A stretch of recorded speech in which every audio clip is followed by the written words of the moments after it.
नमस्कार मित्रों, तो कैसे हैं आप सब।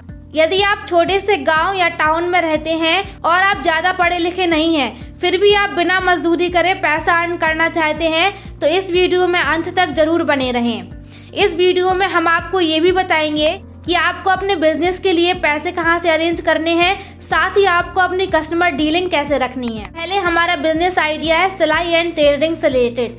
जी हाँ, आप अपने गांव में सिलाई का वर्क आसानी से कर सकती हैं। अब आप में से बहुत सारे लोग बोलेंगे कि ये तो हमारे गांव में सभी को आता है। सभी को आता होगा, लेकिन एक्सपर्ट सिलाई, प्रॉपर कटिंग और टाइम से डिलीवरी शायद ये बहुत ही कम लोग जानते होंगे।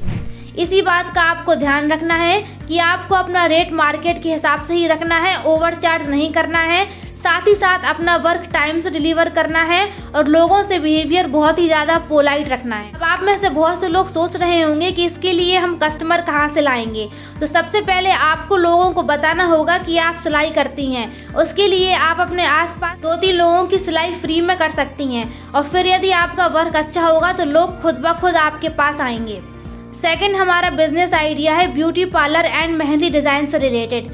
जी हाँ, आप अपने गांव में मेहंदी डिज़ाइन का वर्क भी स्टार्ट कर सकती हैं। में से बहुत सारे लोग बोलेंगे कि ये भी हमारे गांव में सभी को आता होगा, लेकिन आज के मार्केट के हिसाब से ट्रेंडिंग डिज़ाइन, प्रॉपर फिनिशिंग, ये सब शायद सभी को नहीं आती होगी। इन्हीं सब का आपको ध्यान रखना है और जो भी ट्रेंडिंग डिज़ाइन चल रही हैं उसको आप अपने स्मार्टफोन के साथ सीख सकते हैं और उसमें फिनिशिंग ला सकती हैं। साथ ही साथ आप अपने आसपास के लोगों को बताइए कि आप शादी, एंगेजमेंट और भी बहुत सारे फंक्शन के लिए मेहंदी लगाती हैं और इसी के साथ आप अपने आसपास के पार्लर या सैलून पर जाकर भी कांटेक्ट कर सकती हैं। थर्ड हमारा बिजनेस आइडिया है अचार, पापड़ और बरी से रिलेटेड, या इसी भी प्रकार की कोई भी चीज़ें आप बनाकर अपने गांव से टाउन में या शहर में सेल कर सकती हैं।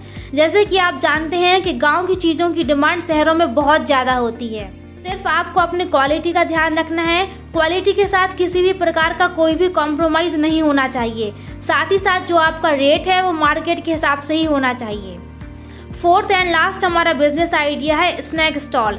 जी हाँ, आप पास्ता रोल, मोमोज, चाउमीन, समोसे, जलेबी, किसी भी प्रकार का एक स्टॉल या इनमें से सभी का एक स्टॉल अपने गांव में लगा सकती हैं। अब आप में से बहुत सारे लोग बोलेंगे कि ये भी हमारे गांव में सभी लोग करते हैं, तो इनमें से आपको देखना है कि कौन सी चीज़ आपके गांव में नहीं बेची जाती, उसी को आप बेचना स्टार्ट कीजिए, या फिर इन्हीं में से कोई भी एक आप बेच सकती हैं। सिर्फ आपको अपनी टेस्ट का ध्यान रखना है, क्वालिटी का ध्यान रखना है, साथ ही साथ अपने रेट का भी ध्यान रखना है। साथ ही साथ इस बात का भी ध्यान रखें कि आप अपने प्रोडक्ट को ओवर चार्ज ना करें, सभी से पोलाइटली बात करें। बहुत सारे लोग काम देखकर नहीं, बिहेवियर देखकर भी आपकी शॉप पर आते हैं।